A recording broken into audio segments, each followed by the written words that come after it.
Ibu-ibu dan bapak-bapak yang dirahmati oleh Allah. Perbedaan antara saya dengan ibu bapak seluruhnya. Saya lahir dari keluarga yang beragama Katolik. Sedangkan ibu dan bapak begitu lahir yang didengar adalah suara adzan dan iqamat. Ibu bapak berusia 5-6 tahun sudah masuk dalam untuk mempelajari kitab suci Al-Quran, belajar ngaji. Sedangkan saya ketika umur 6 tahun saya dimasukkan Sunday School, sekolah minggu, yaitu kursus untuk mempelajari agama Kristen ataupun Katolik. Dan saya mendapatkan prioritas, yaitu menikmati Sunday School secara privat yang diberikan oleh seorang Moeder Overste. Moeder Overste yaitu pimpinan biara. Mengapa demikian?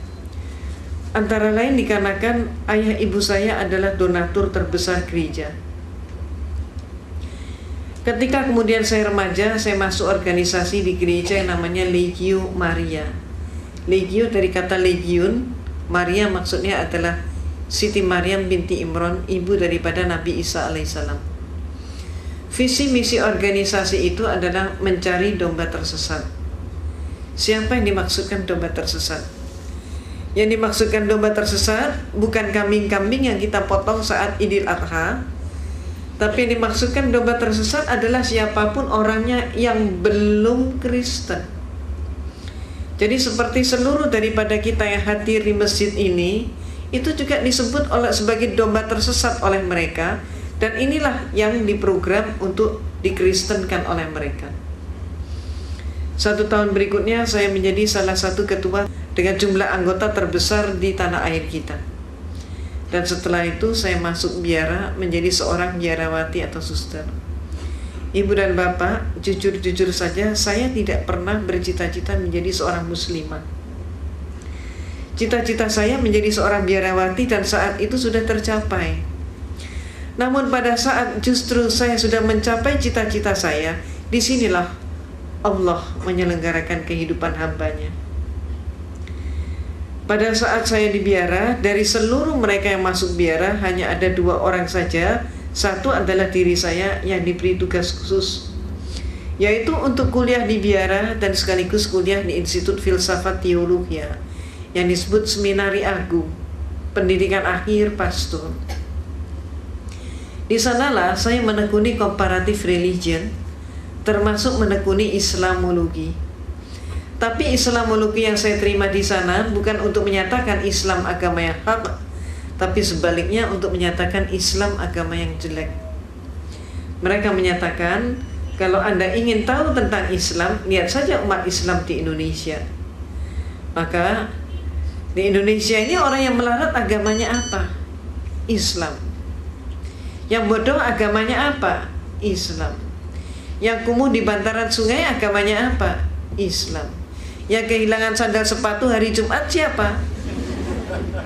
Islam. Yang gak mau bersatu, bercerai-berai terus siapa? Islam. Yang jadi teroris siapa? Juga dikatakan Islam.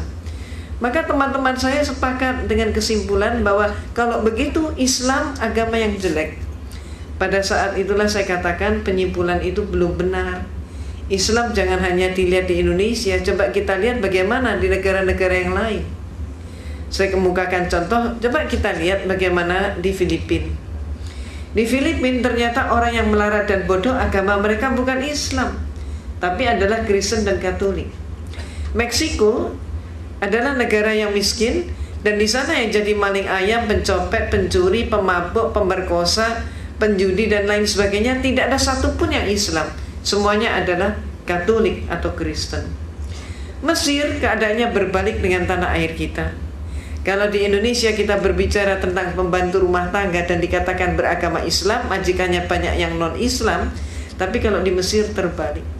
Di Mesir justru majikan beragama Islam dan pembantunya justru Kristen dan Katolik, dan selaris yang paling murah mereka datangkan dari Filipina yang beragama Katolik. Irlandia adalah sebuah negara yang tidak pernah selesai dengan konflik internal antara selatan dan utara. Dan yang konflik itu tidak melibatkan seorang pun yang Islam. Semuanya yang konflik adalah orang Protestan dengan orang Katolik. Mereka itulah yang saling membantai dan saling membunuh. Dan oleh masyarakat Eropa, yang dijuluki sebagai teroris itu adalah Irlandia dengan julukan khusus sebagai teroris Eropa. Lebih lanjut lagi kita ke Italia. Di Italia yang menjadi gembong obat bius dan perjudian, tidak ada satupun yang Islam. Semua mafioso beragama Katolik. Maka saya katakan kepada dosen saya, Pater, sebutannya Pater atau Pastor, saya katakan Pater, tidak terbukti bahwa Islam jelek. Maka saya kemudian mengajukan solusi sekaligus usul, minta izin untuk mempelajari Islam dari sumbernya sendiri. Izin diberikan, tapi dengan satu instruksi, mencari kelemahan Islam. Inilah untuk pertama kali saya berkenalan dengan Islam. Pertama kali saya ngaji, saat itu saya masih di biara dengan kapasitas sebagai seorang biarawati. Tapi ketika saya memandang kitab suci Al-Quran, melihat huruf hijaiyah, saya pun jadi bingung. Ayat ini mana yang depan, mana yang belakang, mana yang atas, mana yang bawah, bingung sekali. Saya amati bentuk hurufnya, lebih bingung lagi. Hurufnya ini kok panjang-panjang, bulat-bulat seperti cendol. Saya nggak mampu. Maka akibatnya, karena keterbatasan waktu, saya putuskan saya harus ngaji dari terjemah. Ketika pertama kali saya memegang terjemah, apa yang terjadi? Keliru juga. Ayat Allah yang saya pelajari itu bukan dari depan ke belakang, tapi kebalik dari belakang ke depan.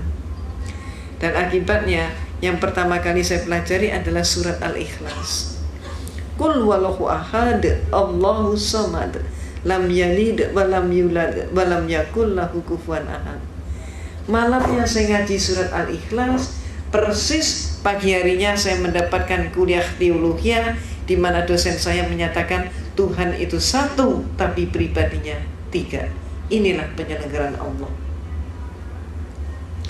Sehingga malam harinya ada kekuatan yang mendorong saya untuk kembali ngaji. Allahu ahad. Ini yang benar menurut suara hati saya begitu.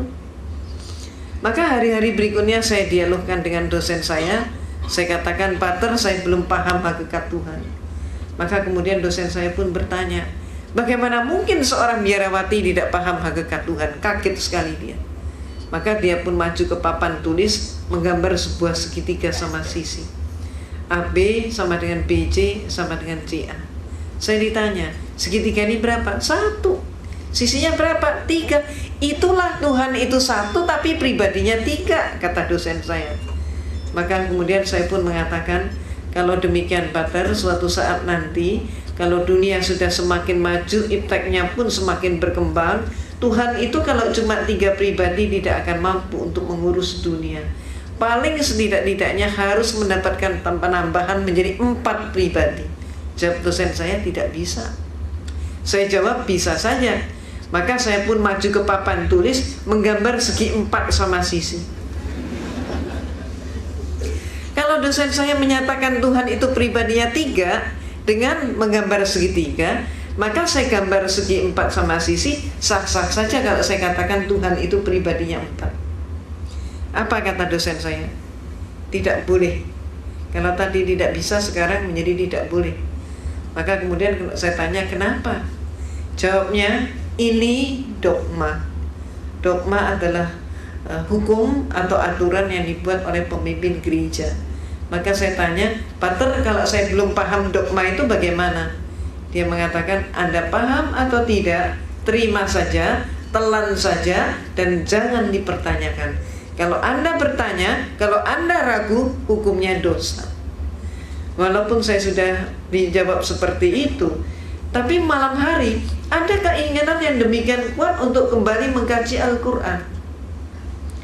Demikian terus-menerus terjadi, sehingga saya pun semakin ingin berdialog dengan dosen saya tentang masalah konsep Tuhan, tentang masalah tauhid, kalau kita menyebutnya demikian.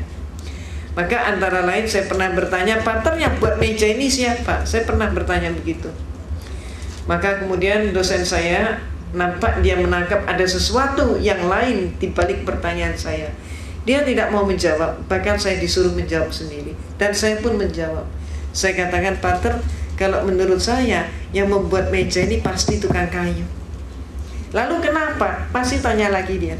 Saya jawab, kalau menurut saya meja ini walaupun dibuatnya setahun yang lalu, sampai 100 tahun kemudian meja ini tetap meja, tidak berubah menjadi tukang kayu, dan tidak ada satupun meja yang mampu mengubah dirinya menjadi tukang kayu. Tukang kayu tidak boleh dipersamakan dengan meja.